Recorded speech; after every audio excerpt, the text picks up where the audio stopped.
तेजस्विनावधीतमस्तु मा विद्विषावहै। ओम शांति शांति शांति। सबको स्वागत, नमस्ते जी। सभी का हार्दिक स्वागत है। भजन गाने के लिए कोई तैयार हो तो।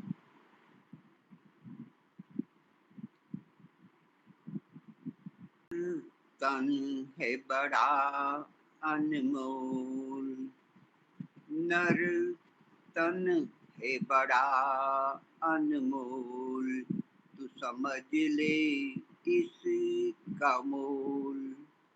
प्रभु नाम तू मुख से बोल, अभिमान में यूं न डोल। नर तन है बड़ा अनमोल, तुझे कहने समझने की प्रभु ने दी है शक्ति। तुझे कहने समझने की प्रभु ने दी है शक्ति। ना व्यर्थ गवा जीवन, प्रभु की कर ले भक्ति। ना व्यर्थ गवा जीवन, प्रभु की कर ले भक्ति। जाए यूं ही समय, जाए यूं ही समय, उठ नींद से अखियाँ खोल। नर तन है बड़ा अनमोल, तू समझ ले इसका मोल। जीने को यूं ही जीवन, पशु पक्षी भी जीते हैं। जीने को यूं ही जीवन, पशु पक्षी भी जीते हैं। क्या फर्क है फिर हम में, गर जन्म यूं ही जीते हैं। क्या फर्क है फिर हम में, गर जन्म यूं ही जीते हैं। क्या खोया क्या पाया, क्या खोया क्या पाया, इसको भी तराजू में तोल।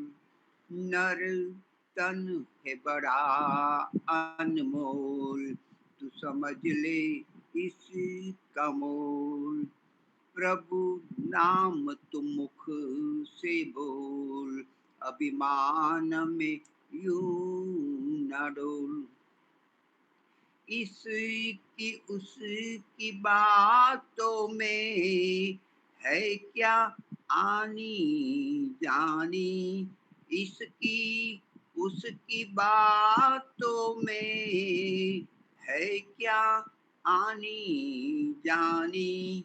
अपने भीतर भी झांक, क्यों करता है नादानी। अपने भीतर भी झांक, क्यों करता है नादानी। प्रभु देख रहे हैं सबको, प्रभु देख रहे हैं सबको, तेरी खुल जाएगी पोल। नर तन है बड़ा अनमोल, तू समझ ले इसका मोल। चुप चाप ये जीवन भर करता है तू समझौता। चुप चाप ये जीवन भर करता है तू समझौता। बाहर से हंसता है पर भीतर से रोता, बाहर से हंसता है, पर भीतर से रोता। कब तक तू बजाएगा, कब तक तू बजाएगा बेताला ये तो ढोल। नर तन है बड़ा अनमोल, तू समझ ले इसका मोल। क्या लेकर आया था, क्या लेकर जाएगा, क्या लेकर आया था, क्या लेकर जाएगा।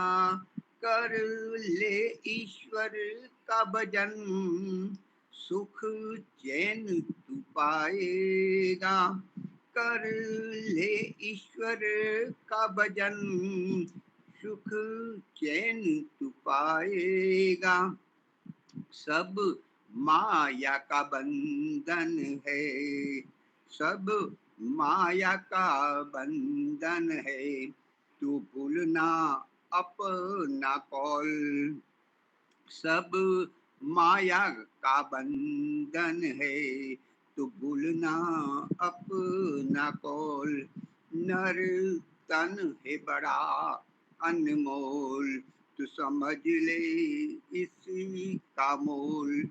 प्रभु नाम तू मुख से बोल, अभिमान में यूं न डोल।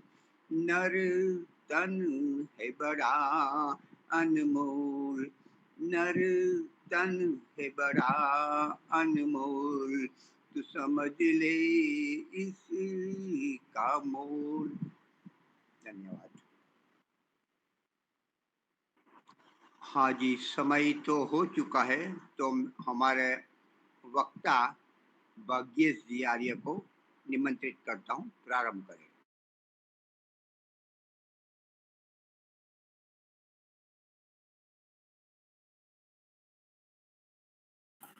ओके जी। ओम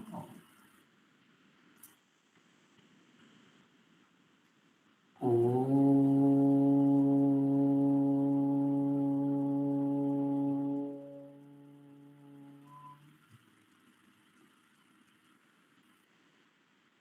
हम सब अपने जीवन का लक्ष्य जानते हैं और उस लक्ष्य को प्राप्त करने में सब लगे हुए हैं। हम कहते हैं लक्ष्य को अत्यंत दुख की निवृत्ति और सुख की प्राप्ति। हम लक्ष्य को ऐसे भी कह सकते थे ईश्वर प्राप्ति या मुक्ति प्राप्ति, पर हमने क्यों ऐसा कहते हैं कि अत्यंत दुख की निवृत्ति और सुख की प्राप्ति? क्योंकि जब हम ईश्वर की प्राप्ति और मुक्ति की प्राप्ति की बात करते हैं तो प्राय साधकों को केवल लक्ष्य दिखता है, पर हम जब कहते हैं अत्यंत दुखों की निवृत्ति और अत्यंत सुख की प्राप्ति, तो इसमें लक्ष्य तो आ ही जाता है, क्योंकि अत्यंत दुख की निवृत्ति और अत्यंत सुख की प्राप्ति तो केवल ईश्वर प्राप्ति से ही होने वाली है। परंतु इसमें एक और हमारा केंद्र बिंदु बनता है कि केवल लक्ष्य नहीं, हमें अपनी यात्रा भी स्पष्ट होनी चाहिए। लक्ष्य स्पष्ट होने से लक्ष्य प्राप्त नहीं होता, उसकी यात्रा कैसी होगी, उसके लिए साधन क्या होंगे, उनके लिए सामर्थ्य क्या चाहिए, वह सब पता होना चाहिए। जब तक साधन सामर्थ्य पता नहीं है, केवल साध्य पता है, तो वह साध्य प्राप्त कभी नहीं होता।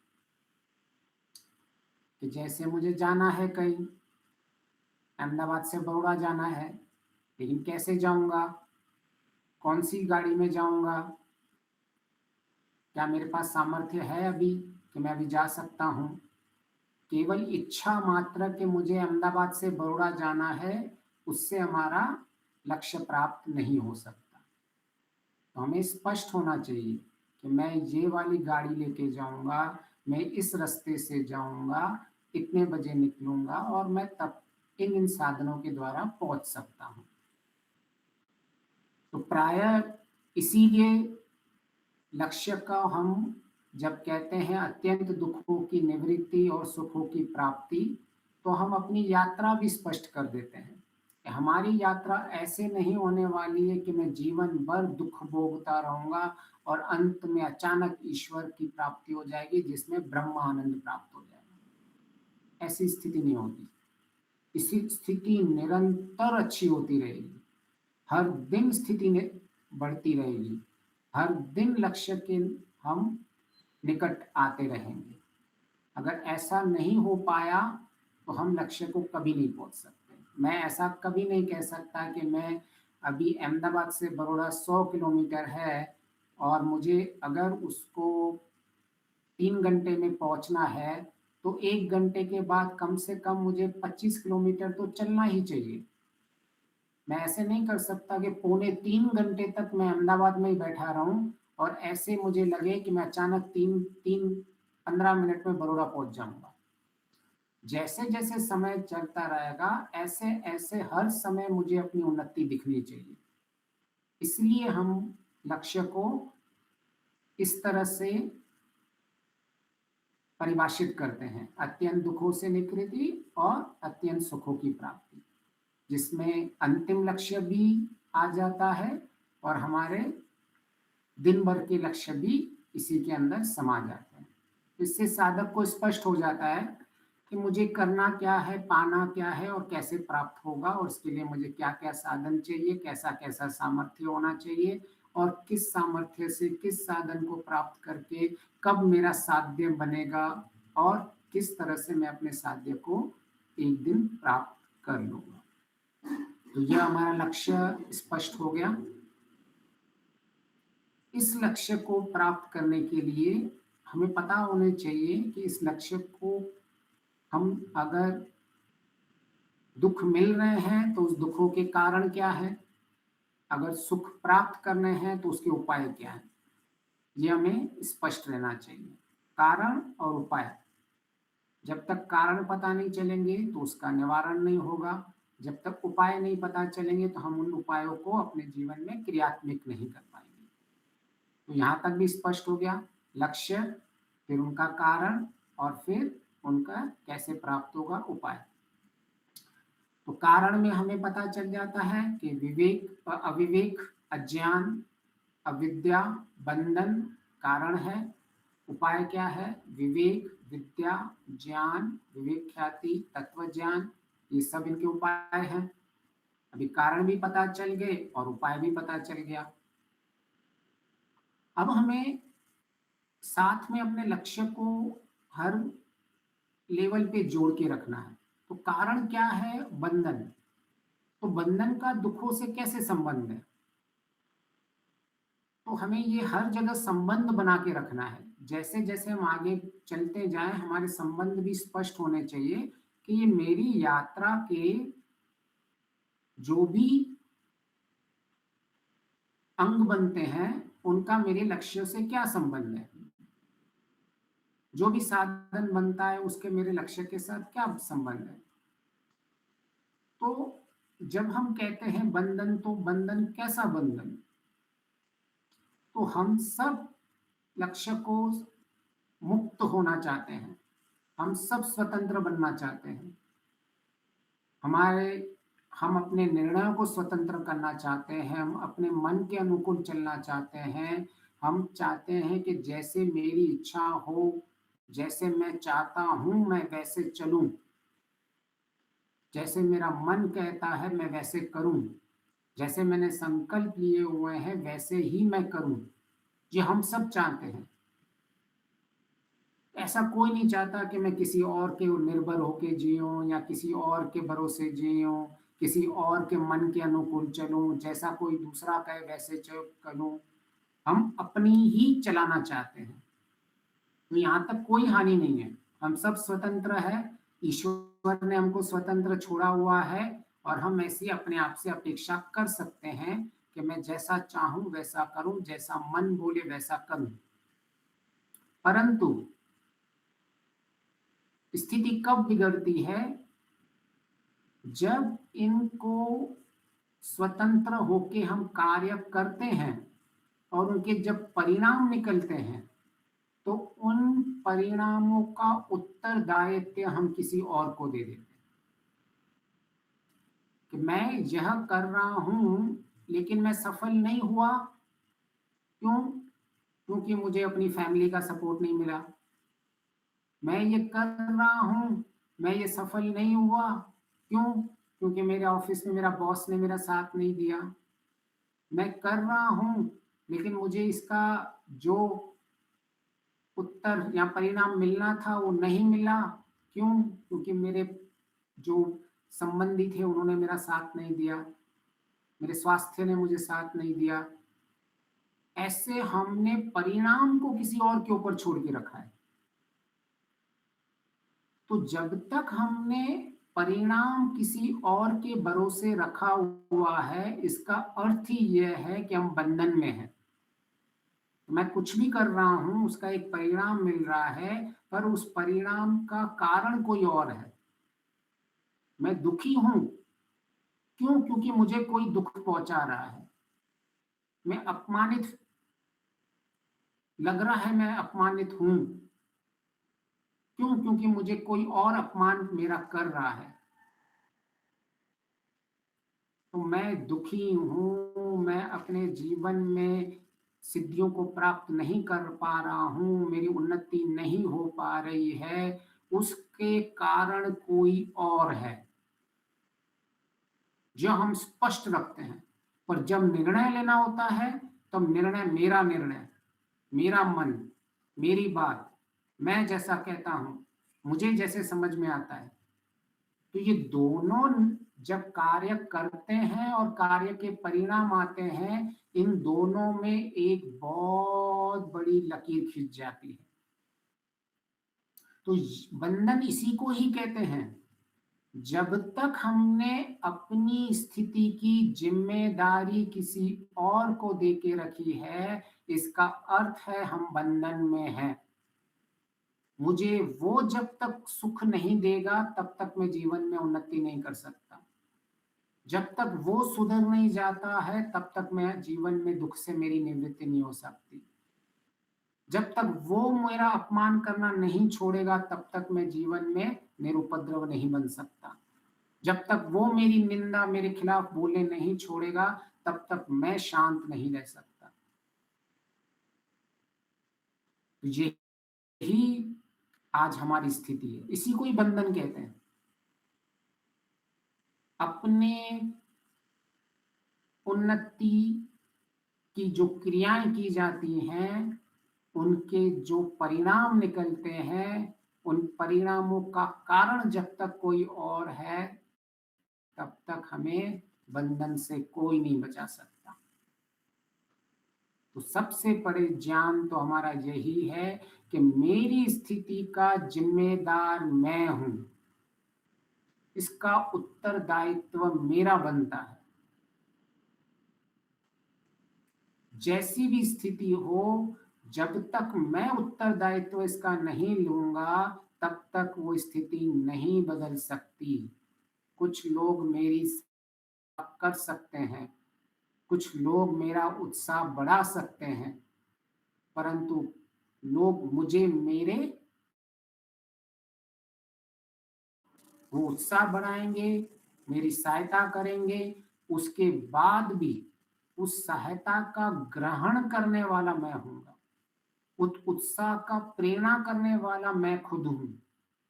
जब तक मैं नहीं चाहता तब तक मेरी उन्नति रुकी हुई है, मैं बंधन में हूं। तो ये कारण मुझे स्पष्ट होना चाहिए। हम जैसे ही उठते हैं, हम आगे बहुत कार्य करते हैं, परंतु आप देख लेना दिन भर में या अपने जीवन में आपने कितने दूसरों को ब्लेम करते रहते हो सारा दिन। और यही सारे हमारे क्लेशों का मुख्य कारण बन जाता है। जब देखो कोई और ऐसी कोई आपको चीज नहीं मिलेगी जिसमें आप जिम्मेदारी लोगे कि हाँ मैंने यह कार्य किया, परंतु इस कार्य में मेरे आंतरिक स्थिति नहीं बन पा रही है, उसका कारण मैं खुद हूं। हमारा लक्ष्य क्या है? यहाँ आंतरिक लक्ष्य है। अब बाहर से मत लेना कि बाहर से किसी ने टमाटर नहीं लेके आया, मैं इसलिए खाना नहीं बना के पाया। हम उसकी बात नहीं कर रहे हैं। हम कह रहे हैं मेरी आंतरिक स्थिति जो बिगड़ रही है उसका कारण मैं खुद हूं। हम बाहर की स्थितियों की यहाँ चर्चा नहीं कर रहे हैं। हमारा सुख की अनुभूति, दुख की अनुभूति, ये सब आंतरिक होती है। बाहर से अगर कोई कुछ नहीं भी लाया तो भी मेरे अंदर ऐसी स्थिति, सहन शक्ति होनी चाहिए, कोई बात नहीं, मैं कुछ और बना लूंगी सब्जी में, प्याज की सब्जी बना दूंगी, टमाटर नहीं है तो। लेकिन जिम्मेदारी अगर किसी ने आपने दुख की किसी और को देखे रखे हो तो ये सबसे बड़ा ज्ञान है, यही अविवेक है, यही बंधन है। बंधन और कुछ है नहीं। दिखेगा कैसे बंधन? कैसे आप, हम बोल तो रहे हैं, क्या मैं शरीर में, क्या मुझे कर्म बांध रहे हैं मुझे? क्या ये शरीर मुझे बांध रहा है? क्या ये शरीर मुझे ऐसा मेरे अंदर बैठकर दुख उत्पन्न कर रहा है? आंतरिक स्थिति, यह सब अपने अपने कार्य कर रहे हैं, परंतु जो इनकी अंतिम अनुभूति होती है हमें, वो उसके मुख्य कारण हम ही रहते हैं। तो हम जब अत्यंत दुखों की निवृत्ति कहते हैं तो उसमें सबसे बड़ा अंश आध्यात्मिक दुख ही रहता है। आदि भौतिक, आदि दैविक दुख इतने नहीं होते हैं, वो थोड़े से होंगे और उनको भी एक बड़े स्तर पे हम कम कर सकते हैं। भूकंप आ गया, कोई प्रॉब्लम नहीं, कौन सी बड़ी बात है, भूकंप को कभी भी आ सकता है। जोगी लोग तो प्रलय अवस्था प्रतिपादन कर लेते हैं, तो वो तो उन दुखों से भी पहले से ही, जिनको सामने आपने देख लिया, अब सामने आ गया, और क्या, मैंने तो इससे, ये तो केवल पृथ्वी के कुछ झटके लगे, इसकी सारी पृथ्वी टूटती हुई देख लेते हैं पहले से ही। तो अगर किसी समस्या को आपने मानसिक पहले से ही समझ ली है, तो जब वो समस्या आती है तो समस्या अपने आप छोटी हो जाती है। ये एक सीक्रेट बता रहा हूं आपको कि अगर कोई समस्या बहुत बड़ी है तो आप उस समस्या को पहले से ही अपने मस्तिष्क में सोच लो, तो जब वो समस्या आएगी तो वो जो समस्या से जितना बड़ा उपद्रव पहले आपको लग रहा था, अब ये जब आपने पहले से उस समस्या को आपने समझ रखा है, तो जब वो समस्या आलंबन उत्पन्न होगा तो इतना बड़ा दुख नहीं होने वाला है। ये साक्षात आप देख लेना, कभी नहीं होगा इतना बड़ा दुख। दुख जो है हमारे आंतरिक काल्पनिक ही बनते रहते हैं बहुत सारे। जी दीपालिका जी, इसको बहुत बढ़िया प्रश्न है। बहुत सारे लोग कहते हैं इसको नेगेटिव थिंकिंग, तो जिनको विवेक इसी को ही कहते हैं। विवेक का अर्थ है मुझे अपनी सीमाओं में यथार्थ ज्ञान हो। नेगेटिव थिंकिंग उसको कहते हैं जिस थिंकिंग से मेरे परिणाम नेगेटिव आए। नेगेटिव थिंकिंग उसको कहते हैं जिस थिंकिंग से मेरी उन्नति नहीं हो। तो क्या इस थिंकिंग से आपकी उन्नति नहीं हो रही है? तो नेगेटिव कैसे हो गई थिंकिंग? हर एक चीज वो नेगेटिव है जिससे मेरी उन्नति नहीं होगी। हर एक चीज वो नेगेटिव है जो जीवन में मैं आगे बढ़ रहा हूं, उस बढ़ने के लिए मेरे रुकावट उत्पन्न करे। तो दोष देखना एक होता है फैक्ट फाइंडिंग, एक होता है फॉल्ट फाइंडिंग। फाइंडिंग दोनों में चल रही है, ठीक है ना? लेकिन एक फैक्ट है, सत्य है, यथार्थ है, जिसको हम रिक्त कहते हैं। ऐसे रिक्त को कभी जो बदल नहीं सकते, उनको हम फैक्ट कहते हैं। तो फैक्ट फाइंडिंग तो अच्छा है। हाँ, आप अगर दूसरों में दोष देख रहे हो तो वो गलत बात है, लेकिन दूसरों में फैक्ट देख रहे हो, हाँ, वो दूसरा ऐसा है, प्रकृति ऐसी है, संसार हर समय बदलता रहेगा, वो सत्य है, मृत्यु है वो सत्य है। अभी ये मृत्यु सत्य है ये सोच के नेगेटिव थिंकिंग कैसे हो गई? बहुत लोग मृत्यु के बारे में सोचने को नेगेटिव थिंकिंग कहते हैं कि आप तो बहुत नेगेटिव हो, मृत्यु के लिए क्यों सोच रहे हो, आप तो जीवन के लिए सोचो। लेकिन यह तो हमारी उन्नति का मार्ग है, मृत्यु के ऊपर जब चिंतन करते हैं, क्योंकि मुझे पता है हम तो हवन में इदन नमम इदन नमम इदन नमम, सारा हमारा हवन ही इदन नमम से भरा हुआ है। इसका अर्थ क्या, ये शरीर मेरा नहीं है, ये चीजें मेरी नहीं है, ये टेम्पररी है, सब कुछ जाने वाली है।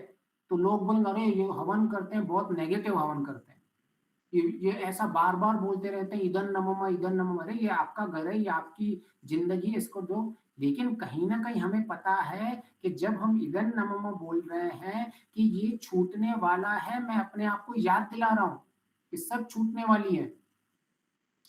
अभी आप अगर किसी होटल में जाओ और वहां आपको याद ही नहीं रहे कि ये आपका घर नहीं है, तो वो अगर आपको जबरदस्ती निकाल देंगे ना, तो वो दुख बड़ा होगा, नेगेटिव होगा। या पहले से जब होटल में आप सोच के जाते हो ये मेरा नहीं है, मुझे ये छोड़ के जाना है 2 दिन में, तो वो क्या नेगेटिव थिंकिंग हुई? अगर ये नेगेटिव नहीं की तो पकड़ के होटल से नेगेटिवली मार के बाहर निकालेंगे। तो अगर हमने अभी ये थिंकिंग नहीं की कि ये मेरा शरीर छूटने वाला है, तो मैं जब शरीर छूटेगा तब मैं बहुत बड़े शोक में चला जाऊंगा। तो ये बहुत बड़ी पॉजिटिव थिंकिंग है, इससे बड़ी तो पॉजिटिविटी है ही नहीं जीवन में। मृत्यु के बारे में सोचना, ये संसार नित्य है अनित्य है इस बारे में सोचना, शरीर के बारे में सोचना, इसको कहते हैं रिक्त, ऐसे सत्य जो बदलते नहीं है। एक सत्य है जो समय है, समय अभी 4 बजे है, 4:30 बजे, ये एक सत्य है। अभी 5 बजे होंगे तो दूसरा सत्य 5 बजे होगा, ये सत्य बदल रहा है। लेकिन रिक्त सत्य कभी नहीं बदलते, कि सवेरे है दोपहर आनी ही आनी है, दोपहर है शाम आनी ही आनी है, शाम है तो रात को आना ही आना है। तो यह जब मैं स्वीकार कर देता हूं, ये तो बहुत बड़ा विवेक है, ठीक है ना। तो ये बहुत बड़ी पॉजिटिव थिंकिंग है कि इसको तो, इस विजुअलाइजेशन का तो मैं जस्ट केवल शास्त्र नहीं, इवन मॉडर्न थेरेपी में भी इस विजुअलाइजेशन के लिए रिकमेंडेड करते हैं कि visualize in the morning what problems you can face it upfrontly, बोलते हैं ऐसा। ये तो चलो मैं तो अभी शास्त्रों की बात कर रहा हूँ, मॉडर्न थेरेपी ये बात करती है कि visualize your problems far ahead before they arises. क्यों? It will lose their intensity. अभी आपको वो प्रॉब्लम इतने बड़े प्रॉब्लम नहीं लगेंगे क्योंकि आप पहले से ही प्रिपेयर्ड हो। तो योगी होता है ना, उसके जीवन में सरप्राइज नाम का शब्द ही नहीं होता। जो वास्तविक योगी होते हैं ना, वो कभी सरप्राइज नहीं होते हैं। किसी ने अपमान कर दिया, कभी कहीं अर्थक्वेक आ गया, कभी कहीं गोलीबारी चली गई, कभी कभी कहीं युद्ध चल रहे हैं, उसको कोई सरप्राइज नहीं होता क्योंकि उसको रिक्त सत्य पता है, ये सब कुछ जीवन परिवर्तनशील है। वो दिन रात उसको पता ही है, चिंतन मनन में सब कुछ परिवर्तन है इस संसार के अंदर। उसके खुद के हो सकते हैं, विचारों में परिवर्तन हो जाए, आज आपका जो मित्र है कल आपका शत्रु हो सकता है। योगी को कभी कोई टेंशन नहीं होती, आज तो अरे ये मेरा बहुत बड़ा, कल परसों तक तो ये मुझे बहुत मानता था, लेकिन आज मेरे पीछे मुझे ही गालियां दे रहा है। योगी कभी नहीं ऐसा सोचता है, क्योंकि योगी को पता है कि कल इसको मेरे लिए किसी ने कुछ भड़का दिया तो ये मेरे खिलाफ बोलने भी लग जाएगा। आज जो मुझे फूल दे रहे हैं कल मुझे कांटे भी दे सकते हैं। इतनी प्रिपरेशन होती है उनके जीवन में, उनका मन में इतनी निरुपद्रवा होती है कि बाहर से कोई भी परिस्थिति उनको हिला नहीं सकती है। क्यों ऐसी इनकी स्थिति होती है? क्योंकि वो पहले से ही प्रिपेयर्ड है सब चीजों के लिए। इसको कहते हैं प्रिपेयरनेस, नेगेटिव थिंकिंग नहीं, प्रिपेयरनेस बोलते हैं इसको। I am prepared the worst case condition to face them, ठीक है ना। तो इस शब्द को सिर्फ नेगेटिव थिंकिंग को प्रिपेयर्डनेस में आप बदल लेना। ठीक है, तो अब हमें अपना लक्ष्य स्पष्ट हो चुका है, इनके कारण स्पष्ट हो चुके हैं। हमें बंधन किसको कहते हैं, बंधन की परिभाषा सही हो गई है कि जब तक हम किसी और के परिणामों, अपने परिणाम की जिम्मेदारी किसी और को डालेंगे, हमारे दुख की जिम्मेदारी किसी और पे डालेंगे, इसका मतलब हम बंधन में हैं। किसी के भी कारण मैं आज दुखी हूं, इसका कारण है कि वो मुझे कंट्रोल कर रहा है, और कंट्रोल वो ही कर सकता है जो बंधन में हो। बंदर को मदारी कंट्रोल करता है ना, तो बंदर बंधन में है तभी तो मदारी उसको कंट्रोल कर पा रहा है। अगर बंधन में बंदर नहीं होगा तो मदारी कभी उसको कंट्रोल नहीं कर पाएगा। इसी तरह से हम किसी और के कारण दुखी हो रहे हैं कि कोई और हमारे कारण है हमारी, जिसके कारण उन्नति नहीं हो रहे हैं, तो उस हमारी गले की रस्सी उसके हाथ में है, वो हमको नचा रहा है। तो हमें यह स्पष्ट होना चाहिए हमारे जीवन में कि बंधन की परिभाषा क्या है, मैं क्यों कह रहा हूं, इस बंधन और मेरे दुख का संबंध क्या है। मेरा लक्ष्य है दुख की निवृत्ति, और उसके नीचे कारण क्या आया, बंधन। तो बंधन और दुख का संबंध हर जगह मुझे पता होना चाहिए, इनके संबंध पता होने चाहिए। ठीक है, आगे चले। अब हमें पता चल गया ये बंधन है, अब मुझे पता चल गया कि अविवेक ही मेरे दुखों का कारण है, और अब मुझे पता चल गया कि भाई जीवन विवेक होगा तो मेरे जीवन के अंदर सुख की प्राप्ति होगी। ये दुख की निवृत्ति निरंतर चलती रहेगी, सुख की प्राप्ति निरंतर चलती रहेगी। मुझे धर्म पे जितना चलता रहूंगा उतना उतना बाहर से समाज में सुख मिलता रहेगा, उतना उतना अंश में मेरी दुख की निवृत्ति होती जाएगी, उतने उतने अंश में मेरी आंतरिक स्थिति, आंतरिक सत्व गुण बनता जाएगा। अभी ईश्वर सुख नहीं प्राप्त, अभी ब्रह्मानंद प्राप्त नहीं हो रहा है, लेकिन आंतरिक सत्व गुण का सुख प्राप्त हो रहा है। बाहर से आपके क्लेश कम हो रहे हैं तो वो सुख आपको प्राप्त हो रहा है, या उस दुख की निवृत्ति हो रही है। तो मेरे दुख की निवृत्ति होती जा रही है, मैं ईश्वर के साथ संबंध बनाते जा रहा हूँ, मेरे आंतरिक सत्व गुण बढ़ते जा रहे हैं, सात्विक सुख बढ़ता जा रहा है, मेरा संतोष का सुख बढ़ता जा रहा है, मेरा ज्ञान का सुख बढ़ता जा रहा है। यह सारे आपके आंतरिक बढ़ते जाते हैं, और एक दिन ऐसी स्थिति आ जाएगी कि ये सारे दुख निरंतर चले जाएंगे और सारे सुख ब्रह्म आनंद आपको निरंतर मिलता जाएगा। यह सारी हमारी यात्रा है, यह यात्रा स्पष्ट होनी चाहिए। इसीलिए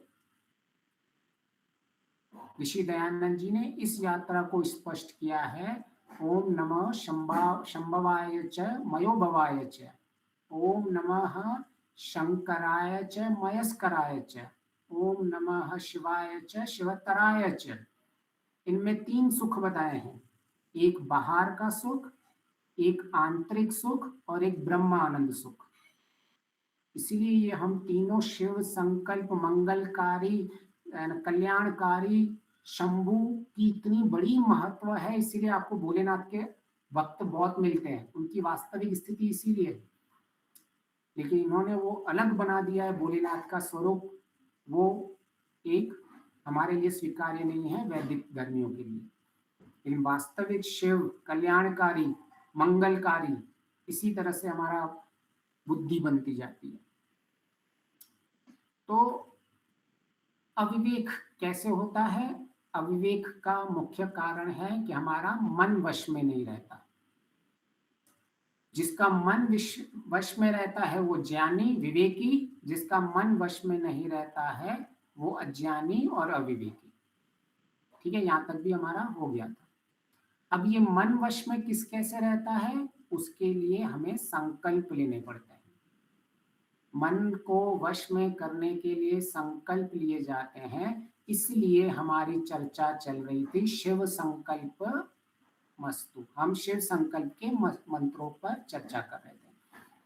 संकल्प से मन वश में, मन वश का अर्थ मैं विवेकी बन रहा हूं, विवेकी का अर्थ है कि मेरे दुख की निवृत्ति और सुख की प्राप्ति हो रही है। ये सारी लेयर्स पता होनी चाहिए। संकल्प तक पहुंचने के लिए। ठीक है, अभी हमने संकल्प कौन से लिए थे कि कैसे संकल्प से हमारे जीवन में किस किस तरह के संकल्प लेने हैं। तो चलो हम एक छोटी सी चर्चा करते हैं पहले, और फिर हम स्पष्ट हो जाएगा। हम जानते हैं, हम सालों से ज्ञान की प्राप्त कर रहे हैं, लेकिन वो ज्ञान क्रियात्मक क्यों नहीं आ रहा है, कोई बताएगा? हम जिस ज्ञान को जानते हैं वो ज्ञान हमारी क्रिया में क्यों नहीं आ रहा है? संकल्प की कमी। एक हो गया संकल्प की कमी, दृढ़ता नहीं है, उत्साह की कमी, उत्साह की कमी।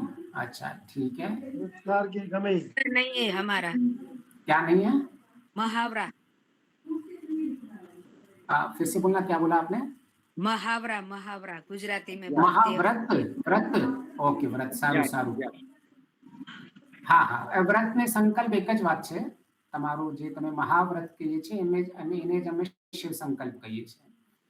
તો अब हमारी विशेषता देखो कैसी है, आपको इस विशेषता में खुद ही अचरज भी होगा, थोड़ा चिंतन मनन करोगे तो। हम ज्ञान को प्राप्त करते हैं, हम बहुत बड़े ज्ञानी विद्वान बन जाते हैं, जब तक वो परिस्थिति नहीं आती है। मैं आपको कहूंगा क्रोध नहीं करना चाहिए, क्योंकि क्रोध ऐसा जहर पीने के समान है कि जहर तो खुद पीते हैं लेकिन ऐसे आशा करते हैं हानि किसी और की होगी। ठीक है, ये ज्ञान है, ये ज्ञान आपने सुना ही होगा, मैंने कोई बड़ी बात पहली बार तो बोला नहीं है, ये ज्ञान आपको स्पष्ट है। लेकिन जब क्रोध आता है तो क्या आप इस ज्ञान आपके अंदर ये उत्पन्न होता है, तू तो मुझे क्रोध दिला रहा है, तू, लेकिन मैं अभी क्रोध का जहर पी रहा हूं ऐसा सोच के कि तेरी हानि हो जाएगी, लेकिन फिर भी मैं क्रोध करूंगा, ऐसा आता है उस वक्त। तो ये कहां चला गया आपका ज्ञान? ज्ञान पहले था, परिस्थिति आई, ज्ञान चला गया, परिस्थिति गई, फिर से ज्ञान आ जाता है। अरे मुझे तो ऐसा नहीं बोलना चाहिए था, मतलब ये ऐसा चिंतन मनन सही है, हम सबका एक्सपीरियंस है ऐसा, आप अपना अपना एक्सपीरियंस भी शेयर कर सकते हैं कि जब वो परिस्थिति आती है तब हमारे इमोशंस कंट्रोल में नहीं रहते हैं। उससे पहले हम बहुत बड़े विद्वान हैं, आप 10 लोगों को उसके प्रवचन भी दे सकते हो, वो स्थिति आपकी चली गई ना, उसके आप बाद सही बोल रहे हो जी। धन्यवाद जी, धन्यवाद। तो यह एक बहुत बड़ी सच्चाई है हमारी, कि ऐसा नहीं है कि हम ज्ञान नहीं सुन पा रहे हैं, कि हमने ज्ञान नहीं सुना है, ऐसी कोई मतलब ज्ञान की कमी हमारे जीवन में है ही नहीं। जो विद्वान जो ज्ञान बांट रहे हैं, मैं तो स्वयं बोलता हूँ उनकी इतनी हमारे समाज में कमी है ही नहीं। हमारी वास्तविक परेशानी क्या है, हमारा केंद्र बिंदु परेशानी का क्या है? हमारा केंद्र बिंदु परेशानी का वही है कि परिस्थिति से पहले हम विद्वान होते हैं, परिस्थिति के समय हम मूर्ख हो जाते हैं। मैंने ऋषि दयानंद कह रहे हैं कि जिनका मन नियंत्रण में नहीं वो विद्वान, और जिनका मन नियंत्रण में है वो विद्वान, जो नहीं वो मूर्ख। तो कृपा मुझे क्षमा करना, मेरे शब्द नहीं है। तो हम पहले विद्वान हैं, मैं अभी यहाँ बैठ के प्रवचन दे रहा हूँ, विद्वान हूँ। अगर मेरी सामने कोई परिस्थिति आती है, मैं लेकिन वही चीज मैं कर रहा हूँ, तो मैं फिर से मूर्ख हो गया। और थोड़ी देर के बाद मुझे याद आएगा, अभी मैं 4:30 बजे बैठकर तो प्रवचन दे रहा था, बड़ा क्रोध नहीं करना चाहिए, क्रोध नहीं करना चाहिए, और मेरे बच्चे अभी ये उथल पुथल कर रहे हैं तो मैं क्रोध कर रहा हूं अभी। तो ये बहुत बड़ा सत्य है जीवन का, कि विद्वान, ये मतलब मैं कहता हूं जो ईश्वर कहता है ना, वो ईश्वर बहुत गहराई की बात करता है।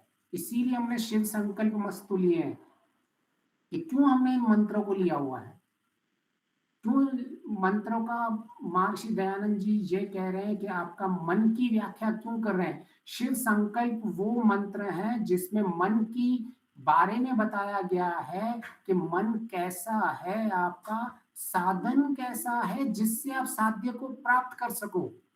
तो ये 6 मंत्र आपकी यात्रा और साधन के लिए बहुत आवश्यकता है। इन साधनों को ही नहीं समझेंगे तो साध्य तक कैसे पहुंचेंगे। तो इसीलिए यहाँ मन के बारे में बताया गया है कि मन जिसका वश में है वह विद्वान और नहीं तो मूर्ख। और हमारी स्थिति वास्तविक में वैसी ही है। हम अपने आप को बहुत बड़ा विद्वान मानते हैं। 10 जनों को बताएंगे मैं संध्या करता हूँ, हवन करता हूँ, ये करता हूँ, वो करता हूँ, सब जगह मतलब हम थोड़ा ही करते हैं और हमारा, और जैसे ही परिस्थिति आती है पता नहीं वो ज्ञान कहाँ चला जाता है। और वो ज्ञान ऐसा नहीं है आप घंटों तक लोगों को वो ज्ञान बता सकते हो दूसरों को, तो कोई बताता है कि बता पाएगा कि उस परिस्थिति में क्या हो जाता है, कहाँ चला जाता है वो ज्ञान।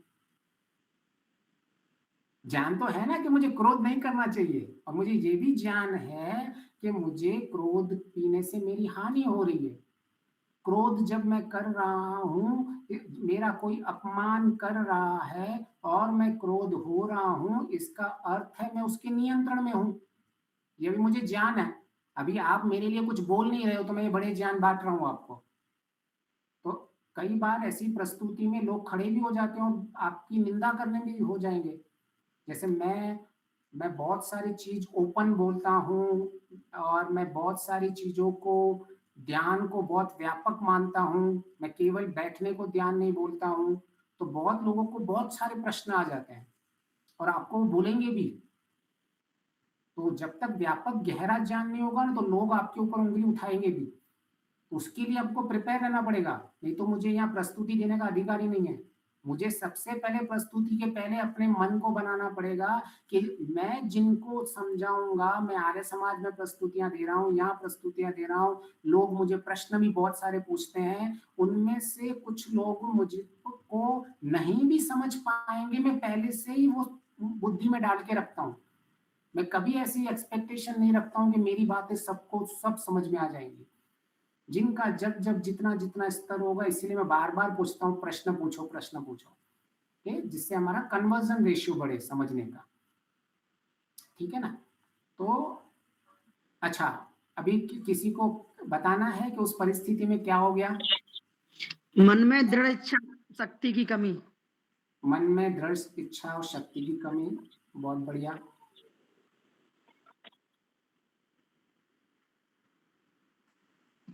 अच्छा, हमारे जो संस्कार हैं वो नहीं, संस्कार तनु नहीं, वो तो उदार अवस्था में आ गए संस्कार। तो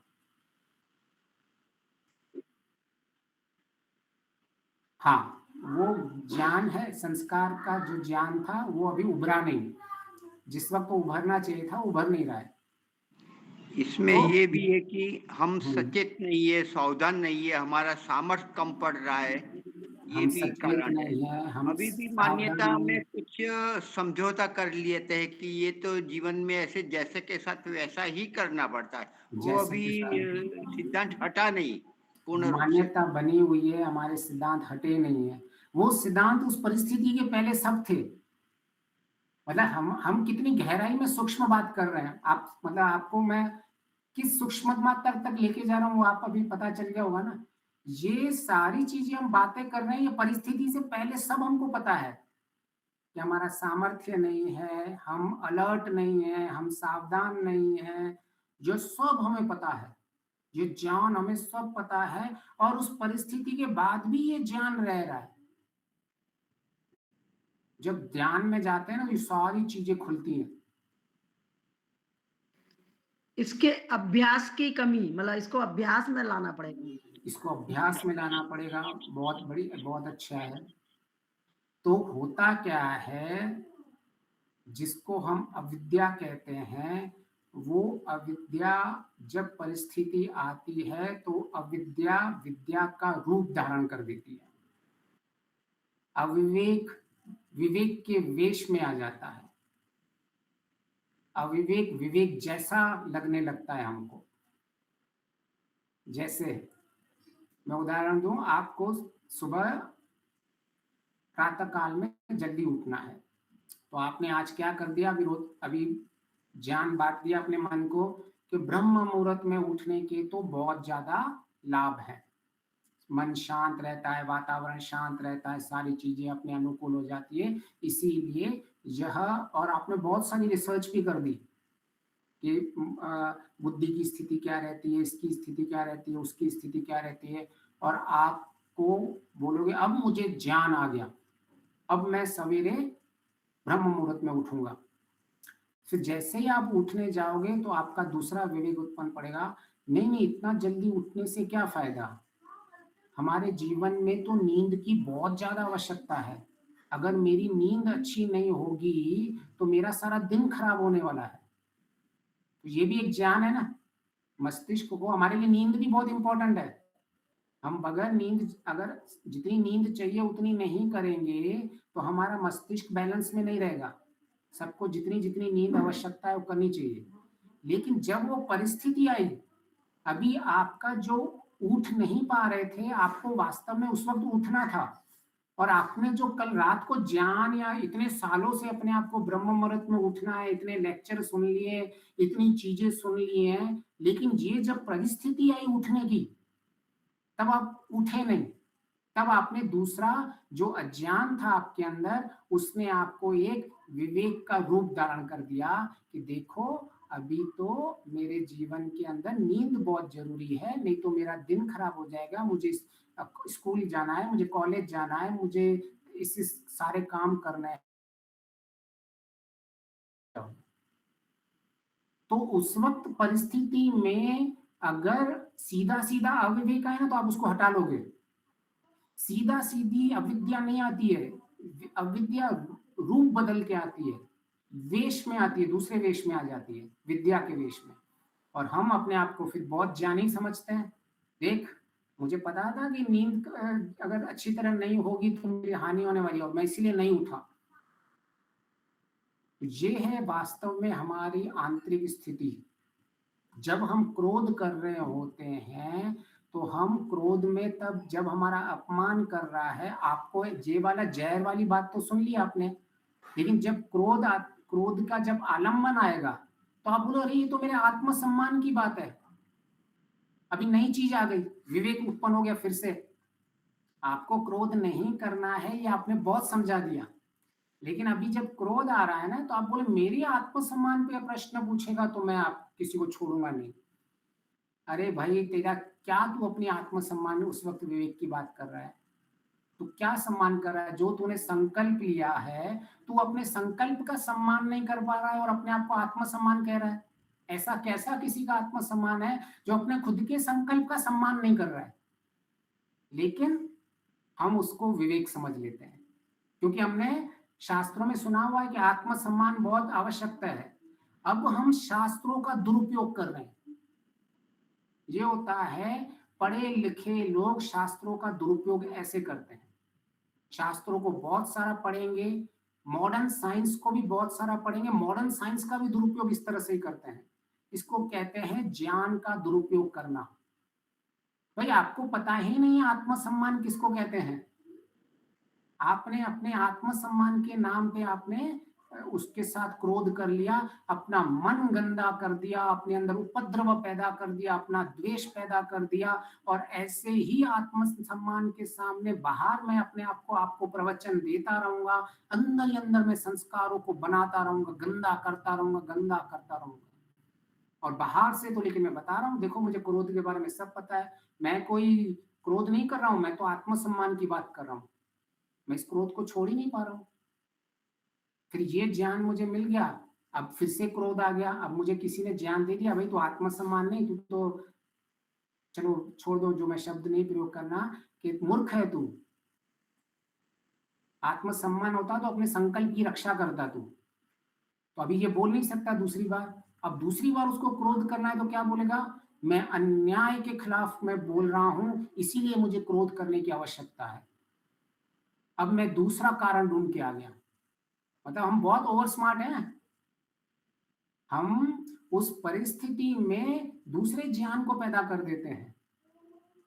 अभी हमने तो सुना हुआ है कि न्याय करना चाहिए, न्याय करना चाहिए, न्याय, अभी फिर उस वक्त क्या अपने आप को और अपने दूसरों को क्या ज्ञान सुनाओगे, जो अन्याय को भी सहन कर लेता है वो और बहुत बड़ा पापी है। कितना बड़ा मैं विवेक की बातें कर रहा हूँ। क्रोध करना है ना मुझे अभी, नहीं तो मुझे क्रोध कर नहीं पाऊंगा, मुझे ये बोलना पड़ेगा। अभी उसको पता ही नहीं कि अन्याय न्याय क्या होता है, अन्याय का अर्थ क्या है। वो कहता मैं तो मन्यु करता हूं, शास्त्रों में से उसने शब्द क्या ढूंढ के लाया है, मन्यु। अभी क्रोध को तो वो हटा नहीं पा रहा है, इसलिए शब्द का प्रयोग करेगा मन्यु। अरे कभी तो देखो, मन्यु का वास्तविक होता है केवल यथा योग्य दंड देना, अपनी आंतरिक स्थिति नहीं बिगाड़ी जाती है। क्रोध में हम जो लौकिक क्रोध करते हैं, हम अपनी आंतरिक स्थितियां बिगाड़ते हैं, हम उपद्रवी हो जाते हैं, हम अविचलित हो जाते हैं, हम व्याकुल हो जाते हैं, उसको हम क्रोध कह रहे हैं। बाहर से जो कर रहे हैं उसको क्रोध नहीं कहा जा रहा है। तो हमें जो मन्यु करना है उसमें यथा योग्य आप सामने वाले को दंड दे सकते हैं, माता पिता बच्चों को दंड दे सकता है, इंस्पेक्टर किसी चोर को दंड दे सकता है, जज किसी को दंड दे सकता है, जिनको जो अधिकारी है, पर वो अंदर से व्याकुल उपद्रवी नहीं बन जाते हैं। इसलिए न्याय अन्याय की भी परिभाषा में स्पष्ट नहीं है कि कब में जब प्रयोग करना है कि अन्याय के नहीं करना है। लेकिन क्या करें, क्रोध को रोक नहीं पाते हैं, इसलिए नए नए ज्ञान शास्त्रों का दुरुपयोग करना सीख जाते हैं। बहुत बड़ी लोग हानि करते हैं शास्त्रों का ही, जिन जिन शास्त्रों ने उनकी उन्नति के लिए बनाए गए थे जो चीज, वही अपनी दुर्गति के लिए प्रयोग करना। ये बहुत अच्छे अच्छे साधकों को ये बात समझ में नहीं आती है। मैंने कई देखे हैं शास्त्रों का प्रमाण देते हैं। अपने ऋषि दयानंद जी जैसे, इसीलिए मुझे आज तक कोई साइंटिस्ट दिखा ही नहीं है। ऋषि दयानंद जी इसीलिए बोलते हैं अपन सत्य को आत्मा इसीलिए छोड़ देता है क्योंकि अपनी प्रयोजन की सिद्धि करना चाहता है। हमारा प्रयोजन तब यही हो रहा है कि किसी तरह से मैं जो कर रहा हूं वो मैं छोड़ नहीं पा रहा हूं, इसीलिए मैं उसको कर रहा हूं, तो अभी इसको सिद्ध करूं। अभी सिद्ध मैं ऐसे कर नहीं सकता क्योंकि मैंने शास्त्र पढ़े हुए हैं, तो शास्त्रों से ढूंढ ढूंढ के निकालो, उनका ही अभी दुरुपयोग करो। अपने प्रयोजन की सिद्धि, हठ, दुराग्रह और अविद्या के कारण हम सत्य से हट जाते हैं।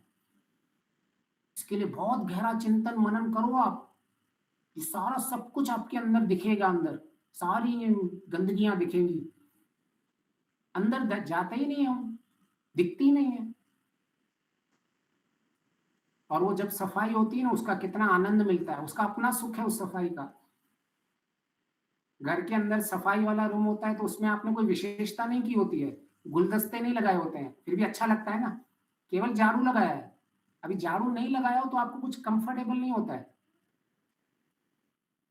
लेकिन आपने केवल झाड़ू लगाया तो भी आपको उसकी शौचित का अच्छा सुख मिलता है।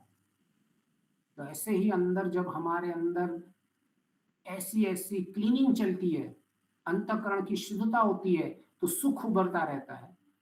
ऐसा सुख जो प्रकट होता है, लोग देखते हैं वो आपका सुख, वो सुख आपका फैलता है, वो शांति आपकी फैलती है सब जगह। आप जब खड़े रहते हो तो आपके सामने वो ऑरा बनता है कि इसके साथ तो मतलब नेगेटिविटी, किसी भी इसके अंदर मैं प्रश्न पूछ लूं, ये कभी भी मैं इसको नेगेटिविटी बोलते हुए देखा ही नहीं है। इतना मतलब उसके अंदर शांति, सुख, आनंद, बस केवल ये कचरा हटाना है हमें। इस तरह से तो मुख्य कारण हमने ये क्या समझा कि जब हमारी परिस्थिति आती है तो अविद्या जो है वो विद्या का रूप बदल देती है, इसीलिए हम उसको समझ नहीं पाते हैं और हम उन कार्य को करते ही रहते हैं। फिर प्रश्न ये उठता है कि ऐसा होता क्यों है कि हम उस वक्त ऐसे ऐसे वाले ज्ञान का प्रयोग करते क्यों हैं। मैं क्यों क्रोध के समय उस वाले ज्ञान को लेके आ गया जो मुझे ज्ञान को उस समय नहीं लेके आना चाहिए था। जब वास्तविक में कोई बाहर से कोई अन्याय हो रहा होगा किसी जगह पे, तो वहां वो ज्ञान का प्रयोग करना था, लेकिन यह अन्याय था ही नहीं। कोई मेरा अपमान कर रहा है, ऋषि दयानंद जी क्यों जो जिसका अपमान कर रहा है उसको अच्छे-अच्छे फल बाँट रहे हैं? क्या ऋषि दयानंद जी को अपमान नहीं दिख रहा था उस वक़्त? बोले नहीं, इसकी तो बहुत बेचारे की एनर्जी जा रही है, मेरे को गालियाँ दे रहा है तो। इसको तो अच्छे-अच्छे फूल ढूँढ के दो, अच्छे-अच्छे फल ढूँढ के दो। तो उल्टा हो जाती है आपकी, इतनी पॉज़िटिविटी होती है आपके अंदर कि आपके अंदर जो अपमान कर रहा था ना, उसके लिए आपके अंदर करुणा उत्पन्न होती है। बेचारा, ईश्वर इसके पर दया कर, ऐसी स्थिति आ जाती है आपके अंदर। वो आपको गालियाँ दे रहा है, लेकिन उसके लिए बोले ईश्वर इसमें अभी बेचारे में अज्ञानी है, इसकी आत्मा शुद्ध है, ये कृपा करके ज्ञान को प्राप्त करे। कोई द्वेष नहीं, करुणा की भावना उत्पन्न हो रही है। आपको गालियां दे रहा हूं, उसके लिए करुणा उत्पन्न हो रही है। कितनी ऋषि दयानंद में वो स्थिति सोचो, वो कितने बड़े मन के अधिकारी थे। जितना मन वश में होगा इतना सुख ज्यादा होगा। तो हम क्यों उस परिस्थिति को लेके आते हैं? क्योंकि वह परिस्थिति हमें असुविधाजनक लगती है। क्या होती है? असुविधाजनक। आप जितनी उन परिस्थिति को असुविधाजनक मानोगे तो आपके जीवन में आप उसका विरोध करेंगे ही करेंगे, क्योंकि आपका लक्ष्य ही यही है कि दुख की निवृत्ति करना, और असुविधा आपको दुख लगता है। तो ये एक और अविवेक विवेक बन जाता है कि देखो मैं तो दुख को हटा रहा हूं, तभी मैं क्रोध को कर रहा हूं, नहीं तो मुझे तो ये अपने अपने संस्कारों को परिवर्तन करने में बहुत असुविधा लगती है। हम सत्य को प्राप्त करना चाहते हैं, लेकिन कैसा सत्य चाहिए? जो सत्य सुविधाजनक हो। हमको ऐसा सत्य चाहिए, हमको वास्तविक सत्य नहीं चाहिए। हमें ऐसे सत्य का अभ्यास करना है जिस सत्य का अभ्यास करने में मुझे परिवर्तन नहीं करना है, लेकिन मुझे अभ्यास करना है सत्य का। परिवर्तन की बात मत करना मेरे अंदर। मुझे ऐसा सत्य वैराग्य चाहिए जिसमें मेरी प्रिय चीजें न छूटे, लेकिन मैं वैराग्य के लिए रेडी हूं। आप मुझसे जितना वैराग्य करवा दो, लेकिन मेरे प्रिय छूटने की बात मत करना। तो ये जो परिवर्तन करना है ना, जो ये हमें असुविधा लगती है, उस असुविधा से बचने के लिए हम ये अविद्या को विद्या के रूप में प्रकट करते हैं जीवन में। तो हमें ये अपने आप को देखना चाहिए कि अभी जो मैं प्रतिक्रिया कर रहा हूं उसमें विवेक वास्तविक में यह प्रश्न नहीं बनता कि मैं क्या कर रहा हूं। प्रश्न यह बनता है कि जो मैं कर रहा हूं उसका स्रोत क्या है, उसका ओरिजिन क्या है, ये निकल कहां से रही है चीज? ये अविवेक से निकल रही है या विवेक से निकल रही है? जो मैं कार्य कर रहा हूं, जो मैं बोल रहा हूं। तो आपके जीवन में क्या करना है ये प्रश्न कभी नहीं आना चाहिए। मैं क्या कर रहा हूं ये प्रश्न कभी नहीं आना चाहिए। मैं जो कर रहा हूं वो कहां से उत्पन्न हुआ है। आपको उस उत्पन्न की गहराई में जाना पड़ेगा, पिन पॉइंट करना पड़ेगा कि ये उत्पन्न कहां से हो रहा है।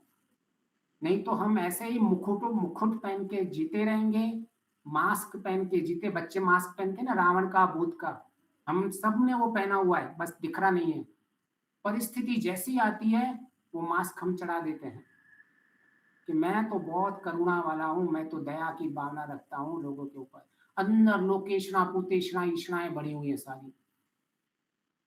ऐसी परिस्थिति हो जाती है हमारी। तो इसको हम आगे चलेंगे। अब किसी का तो प्रश्न है तो वो ले लेते हैं।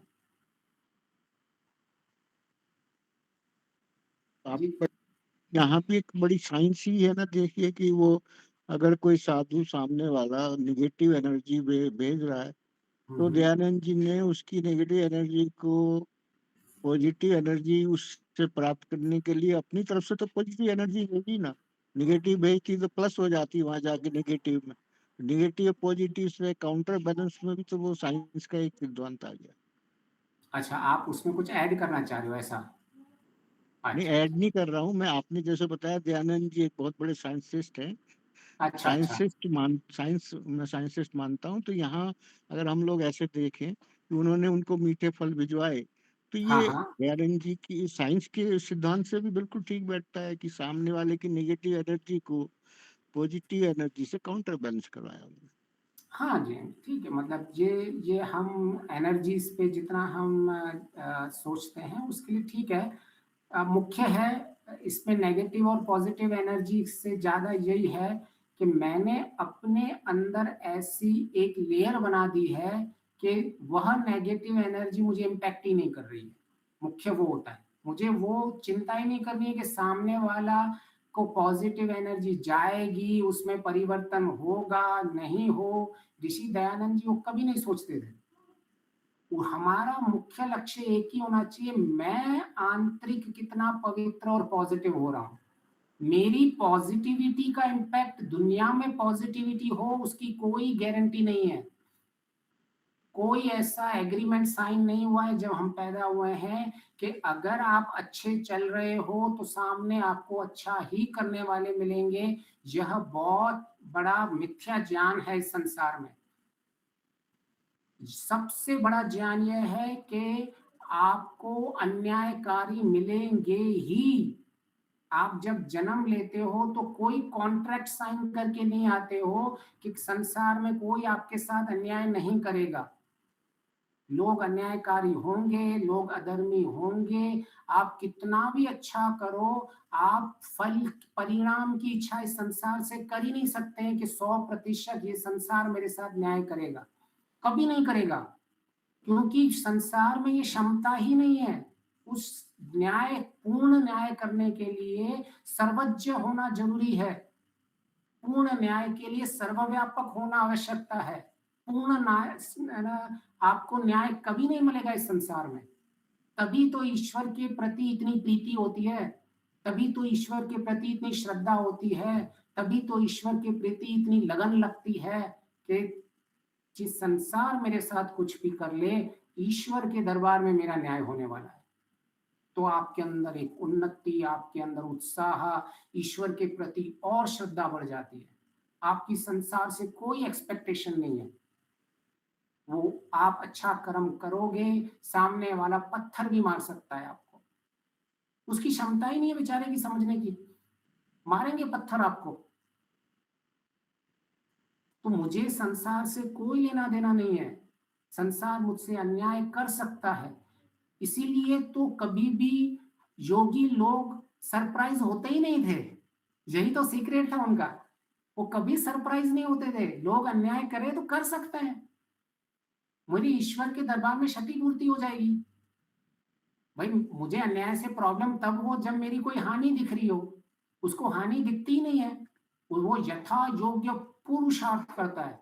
यथा योग्य अपना पूर्ण पुरुषार्थ करेगा, पूरी ज्ञान शक्ति ग्रो करेगा, पूरी पराक्रम शक्ति यूज करेगा, पूरे बल यूज करेगा, पूरा सामर्थ्य यूज करेगा।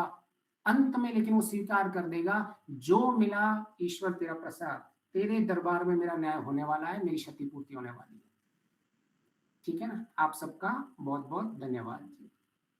आपका भी धन्यवाद। धन्यवाद। बहुत ही सुंदर।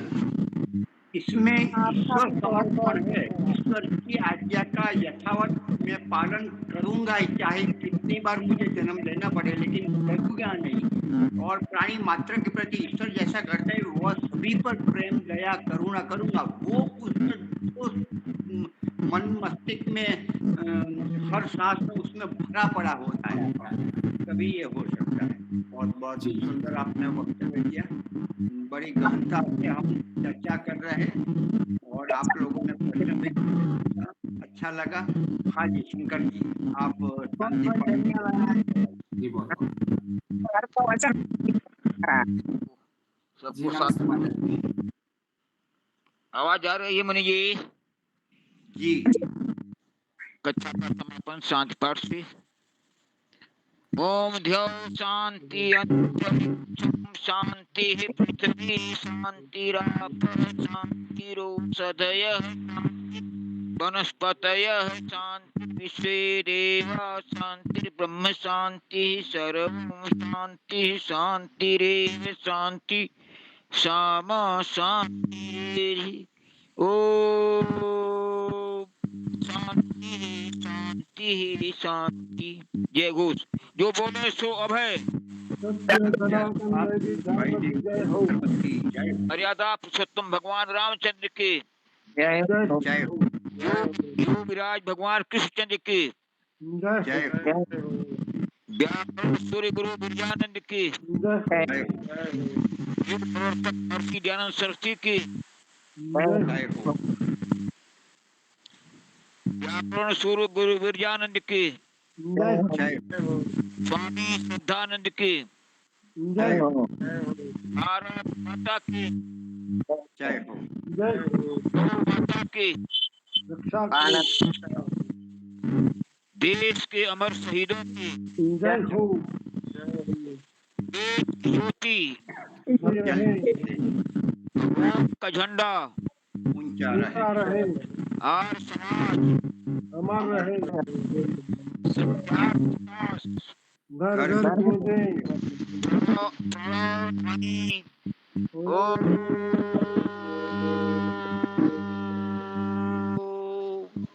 वैदिक अभिवादन सबको आदर नमस्ते। आदर नमस्ते। धन्यवाद। बहुत बहुत हमारी धन्यवाद। नमः सबको सादर नमस्ते। पुनः मिलते हैं। हमारे अशोक भाई उकरानी आर्य समाज के नियम दूसरा ईश्वर सर्वशक्तिमान है, वो आगे विषय बढ़ेगा। शंकर जी हैं, आपका तो बिल्कुल मुख दर्शन नहीं हो रहा है।